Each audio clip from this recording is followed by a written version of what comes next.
ఈరోజు నా బ్రేక్ఫాస్ట్ అయితే ఆవు పెరుగుతోటి దద్దోజనం చేస్తాను. గుడిలో ప్రసాదం పెడతారు కదా, ఆ ప్రసాదం టైప్గా ఈరోజు ఇంట్లో బ్రేక్ఫాస్ట్ చేస్తాను.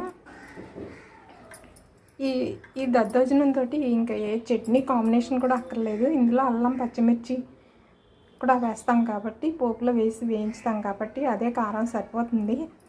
అయినా ఇంకా కావాలి అనుకుంటే నువ్వుల పొడి ఉంది, నువ్వుల పొడి అయినా వడ్డించుకోవచ్చు. నాకైతే అంతగా ఎక్కువగా అక్కర్లేదు. కొన్ని ఆవాలు, జీలకర్ర, మినపప్పు, కొంచెం వేరుశనగ పల్లీలు వేసుకొని పోపు పెట్టేసుకొని అందులో కొంచెం మిరియాలు కూడా వేసి వేయించేసాను. కొంచెం అల్లం పచ్చిమిర్చి కచ్చా దంచి వేయించేసి పెరుగు కలిపేసి అందులో ఉడికించిన అన్నం, వేడివేడి అన్నం కలిపేసుకుంటే దద్దోజనం రెడీ.